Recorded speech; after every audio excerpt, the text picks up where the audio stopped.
welcome back to another episode of our life seasons where we talk about the raw and honest truth to navigating through the different seasons of life.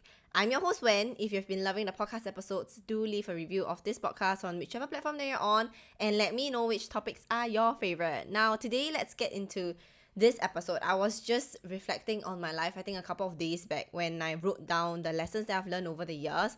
And obviously, there were a lot of them that I've learned like literally over a year ago, and of course I can't fit all of them into this episode because it's gonna be so long, but I've actually filtered them out into the lessons I wish I knew earlier, and I actually picked up my top 7 life lessons. So let's get straight into the first lesson I wish I knew earlier, and that is to understand that there's nothing wrong with desiring a different route, to want a different life, okay? And this is so important. I learned this over the years, especially in 2022 onwards, where I kind of was figuring life out and kind of know what I wanted to do in life in terms of career and business wise, whether I should work or get a degree like everyone else around me was doing that, because getting a degree after graduating high school or polytechnic in my case was the most common and natural decision. And I think a lot of you guys might also have had faced like this situation before, where you're wondering if you go to work first or should you continue university. But I think a lot of times it comes naturally for a lot of people, but for me it wasn't like that, okay? Because I knew deep down that it was not a route that sat right with me.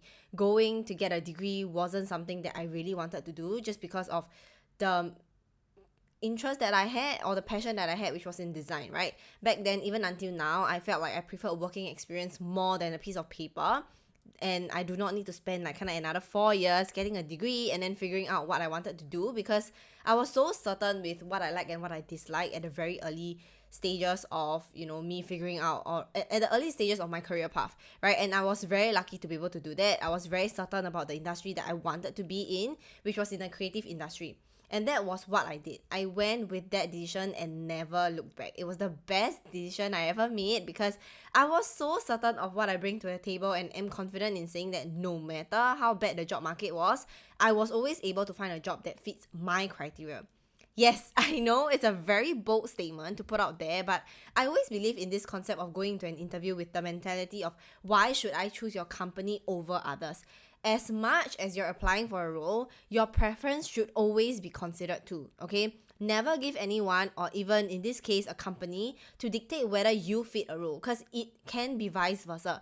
Whether the company fits you and what you want to achieve from that role, whether it's monetary gains or just learning opportunities, always remember to put your best interest at heart. If not, no one else will, okay? Anyways, that's kind of like a topic for another episode, but what I want to say is that I knew I wanted a complete different route from everyone else, and even had a hard time convincing my parents, because they were pretty much having like this really traditional mindset, or just a fear that, oh, if I don't get a degree, if my daughter doesn't get a degree, she's gonna lose out on a lot of things in life when it comes to salary wise, or just putting myself on par with the rest. Like, they felt like I was at a loss. I had never ever felt like that, just because, like I mentioned again, I knew what I had to offer, and I knew my strengths and capability, and I knew that I cherish work experience more, okay? So I choose to make that decision, and I own it anyways, because I was so certain. The thing about me is that when I'm certain about something, I will go all out and make sure I get my point across and achieve that. And because of that certainty and confidence that I am able to not have any regrets in life and make something out of nothing. And that is something I want you guys to learn too. Trust me, it's a very, very, very beneficial for every aspects of your life. Be it getting a role in your dream company or building a healthy relationship with others, having this certainty and this confidence will really bring you a very long way, okay? So if you've always felt like you were different, like you were a rebel, like myself, know that there's nothing wrong with desiring a different route, to want a different life, okay? Go for the decision that you think is right in the moment. Tap into your intuition and heart. It will always lead you to where you need to be. May not be where you think you'll be, but where you need to be. Because throughout my whole journey of like this 4 to 5 years of actually working, I realized that I kind of pivot from, the design industry, like just doing a lot of design work, to right now where I am, which is marketing. They're not very far apart, which is why I say I was very certain with the type of work I want to do.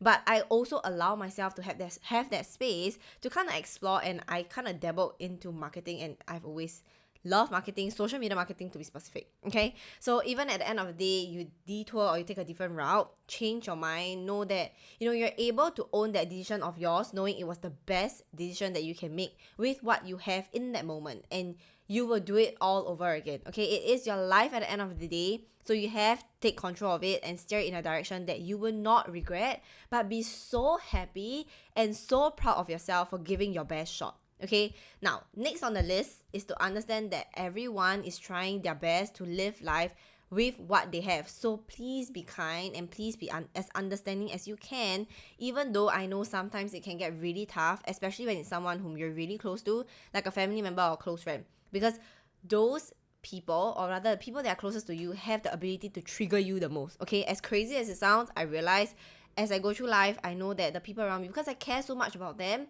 that's why I kind of give them the power to trigger me. And this is when you gotta take back your power. Okay, I used to be so triggered by everything and anything under the sun, and I'm just really reactive to life. Okay, to be really honest, I don't respond, I reacted a lot.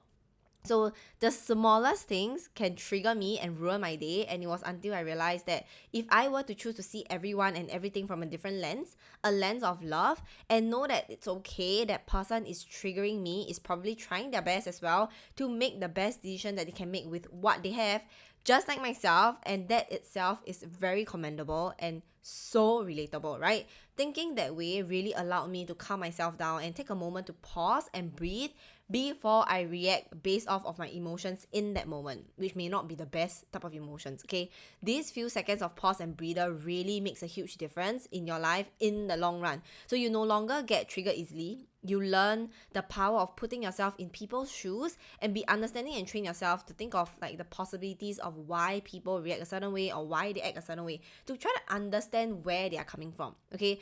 All this puts your mind in a place where you care for people genuinely and you have control over how you feel. You no longer give people the power to determine how you feel, which will affect what emotions you choose to run your day, which then will eventually affect how you choose to operate on a day-to-day, right? And this is a long-term effect. So, and speaking of emotions, the third lesson that I learned is that no tough emotions or situations are ever permanent. Everything is temporary if you want it to be. The key here is that if you want it to be, because most of the time when we feel that we are stuck in a particular situation or feeling and not knowing how to get out of it, what we are essentially telling ourselves subconsciously is that I don't believe that there are oh my god, I can't speak today. that there are other possibilities other than staying stuck and I don't see a way out. This is essentially what you're telling yourself, right? And this narrative that you have, whether it's verbalized or just a mental note, will affect how you feel and eventually how you act, which will then manifest into your reality. And this is just a part of our life cycle, which I talked about in episode 51, right? So this cycle is really important because I constantly talk about this, and this cycle basically runs your life. That's why I call it the life cycle. So if this concept is foreign to you, or you can't see the connection between our thoughts, emotions, and actions and reality eventually, please give that episode a listen, okay? Just know that everything in life is figureoutable, and there's a good book by Marie Forleo. And the book is literally called Everything is Figureoutable. And like everything, it all starts from the mindset. So please remember, nothing is ever permanent. Like the seasons in life, they come and go for the other seasons to actually happen, right? This is just how life is, which is why we call it the life cycle again. Not a life linear or whatever. Okay, it is a cycle for a reason. You gotta feel the pain to know what is pleasure. You gotta feel insecure to know what is security or confidence, right? You gotta feel sadness to know what is happiness. Everything comes in duality and comes in dual form. So embrace all forms and you'll learn how to live in the present moment. You'll learn that the only moment that exists is this current moment. It's not the future, it's not the past, okay? Focusing on only what's on your current plate and not worrying about the future or dwell on the past. And know that this really, like I mentioned, it's now, okay? Your reality is happening now because of your past worries or your past narrative that you constantly have. So to change your current reality, you have to start changing your mindset, okay? Whatever that you have of the future is an assumption of the past, and whatever happened in the past happened for you to be where you are now and who you need to be now, okay? It is all needed for your growth. So there is no point in either prepping for the future or hoping on the past because, or harping on the past, because Both don't exist. The only thing that exists is your current reality. Okay? Next lesson, and that is a huge one because I've seen people and even myself have this misconception that to be healed is when you are happy and positive all the time, and when you're not means you failed at healing or that you're not doing well. Okay? No, because please know that, and please get this ingrained in your mind, it's okay to not be happy and positive all the time. Sometimes you just need to embrace your tough emotions too, okay? Sometimes you just need to sit there and really feel into your emotions, even the negative one, even the tough ones, and know that at the end of the day, only you can get yourself out of it, okay? Like I mentioned in episode 42, part of the healing process is to allow yourself to feel your emotions, big and small emotions, and be super open about how you feel and why you're feeling it. What's causing you to feel this way? Figure it out, work through it with yourself, and most importantly, don't beat yourself up for having such emotions. Okay, we're all human after all. We all have big and small emotions. The best part about being a human is that we get to feel emotions. Can you imagine a life where you don't feel anything at all? Like you can't feel sadness, or you can't feel happiness or excitement or fear? I literally can't. I really honestly can't, because feelings, honestly, having emotions really brings a different part of life, right? If that happens, where a day where you can't feel emotions at all, what I would imagine life to be is to be so boring and just mundane. Like, I don't know how, it's just a very boring feeling, and everything is just so stagnant. Like, you can't feel excitement, you can't feel sadness. I would rather feel the dual parts of emotions and know that at the end of the day, I could deal with them. And that's the best part of being a human, okay? Now, next lesson that I wish I knew earlier is to let people judge. It's not your job to satisfy or to justify your value or worth to someone. Okay, I can't stress this enough, honestly. The people who are truly meant for you or made for you will make the time and effort to get to know you for you, and not the surface level you.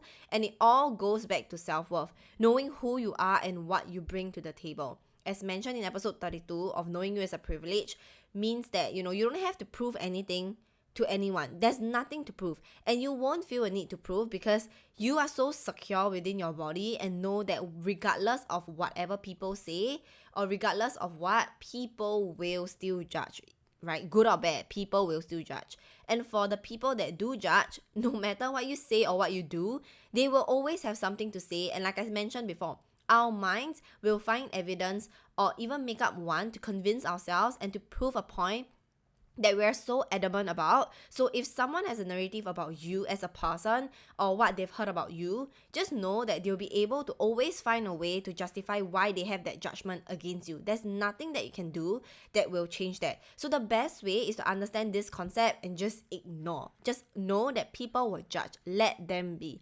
Work on yourself so much that you can be so certain of who you are as a person at the core, and your people will know you for you, where judgments would not even happen, because they too understand this concept. Okay, always remember that it's not your job to convince someone to like you or that you're a good person, because as long as you're certain about it and you can go to bed every night feeling good about yourself, you have done your part. And if you ever feel a need to convince someone why you're a good person, it shows one or two things. Okay, one thing, you have yet to get to a point where you have worked on yourself enough to be confident of who you are as a person, and you still care about what other people think of you as a person, right? And you allow them to dictate you and to dictate your values, which, by the way, if this is you, it's time to actually take back your power. So listen to episode 21. Okay, and the second one is, they are not your people to begin with, because the people who requires you to justify why they need you in your life usually are people who have a lot of inner work to be done, and you are not obliged, and I mention this again, you are not obliged to help them work through it unless they are ready and receptive to it. So the best way is to just walk away and live your own life. Okay, all in all, there can be a ton of reasons as to why someone would want to judge you and have a lot to say about you. But always remember that the judgment says a lot about that person and not you. Remember, it's never personal. Never take things too personal. And speaking of which, lesson 6 is to not take anything personally, because you never know what someone else is going through. And most of the time, their actions are just a reflection of their inner conflicts and struggles. And I learned this through seeing how people can easily send hate to someone through comment sections or just through hate comments, and I experienced that myself as well. Okay, These haters are humans at the end of the day. Back to lesson 2 of everyone is trying their best to live the life with what they have. So please be kind and understanding, right? That, we are all emotional beings, and sometimes emotions can get the better of us, and we react based on how we feel at that moment. May not be the best representation of us or our personality, but it is what it is, right? And like I mentioned, I've experienced this myself. As much as I have a lot of people or a lot of you guys who send me love and support, which I really do appreciate, I do get some nasty comments too. Okay, it's a very normal part and parcel of life. Let me give you an example. The video that I posted about the truth of my healing journey, there were a lot of love that was sent my way, but there were also a couple of people who left comments on how it was such an attention grabbing video and I just wanted people to pity me. I know that this narrative is not mine to keep. It's not the reason why I posted it.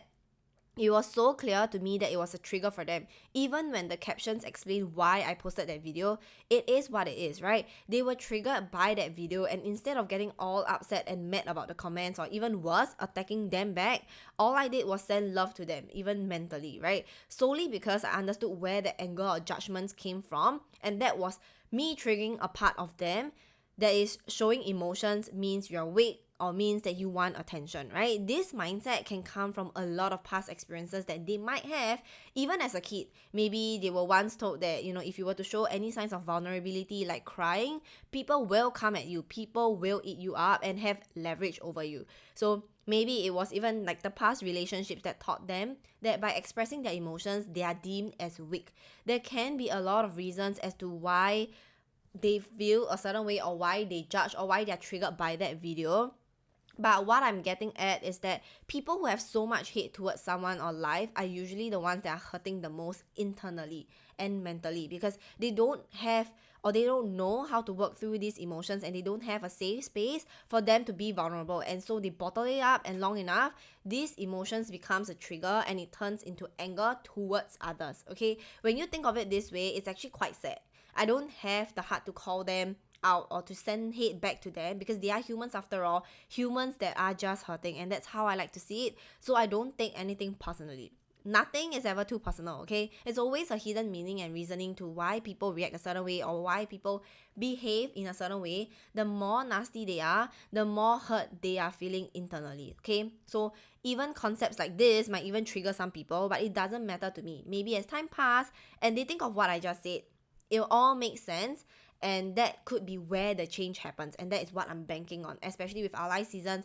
Like I mentioned, you guys know this, I talk a lot about things that are very straightforward. I'm very cutthroat about certain things because I need to get my point across to you guys, and sometimes it may not be the best thing that you want to hear at that moment, but it might be something that you need to hear and will only seep in with you after some time. And sometimes this might trigger hate or anger within you, and doesn't really matter to me, okay? Because I know that, to give you an example, one of our live seasons listener, I think you're probably watching this, told me that he did not believe in the whole concept of self-help, because it all sounds like fluff. He felt like it was all fluff and it just did not click for him. And when he came across one of our live seasons episode, he felt like it was just another self-help bullshit, and he was so triggered by what I said in that video, but it got to him eventually, because he knew deep down there was some sort of truth to it. And long story short, he's now a long-term listener of our live seasons. So see how it was never about me or our live seasons, but about him. When he was ready to receive the information or new concept, it naturally came to him, and I was just the messenger. Okay, it's never ever personal. So please remember that. Never ever take things too personal. Alright, we're at our last lesson. I wish I knew earlier is that you are never too busy for something. Busy is just a state of mind. I mentioned this before in one of my earlier episodes. In episode 3, I don't believe in not having enough time for the things we really want and desire, okay? So when I say, or when you hear people say I don't have enough time, it just means that this is not my priority, because trust me when I say we always end up making time for the things that we want, okay? Think about everything that you've always wanted to do or have so much passion for. You always somehow find a way to get it done, right? It's not a question of whether it should be done, but more of when am I gonna do it? Or if you want to do it, it is already part of your busy schedule, right? You should have already put it in your busy schedule and know that it's a non-negotiable that you're going to get it done. because I think everything really honestly boils down to prioritizing your task and your time. What you choose to spend your time on, how much time for each task, and what is not so important often becomes like the constant thing that is on your to-do list but never gets done. Okay, and I know a lot of you guys might relate to this. There will be a few tasks or even a task that will constantly be on your to-do list that you'll never get to it, not because you don't have time for it, just because you don't prioritize it, because you prioritize something else over that particular task. Okay, so I always believe that if you want to know how successful someone is, give them a task and see how long they take to do it, because a lot of quote unquote successful people are really good at prioritizing their task and making time for the things that they value, and that can be self-care activities or time with their family or friends. It doesn't have to be business or money related or career related. Okay, so you see how being too busy is just a mindset. This also applies for relationship. Okay, I want you to know that no one can ever be too busy for you.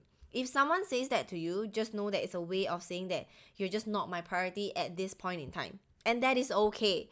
Alright, I'm not about to start this toxic war of you guys going to your partners and be like, why am I not your priority? Because, like I mentioned before, again and again and again, you should be your biggest priority. Your mental well-being, your self-care, your self-love activities, and whatever you want to accomplish in life should be your priority. You should be your biggest priority, okay, before anyone else. Because if you can't take care of yourself, you can't take care of anyone else.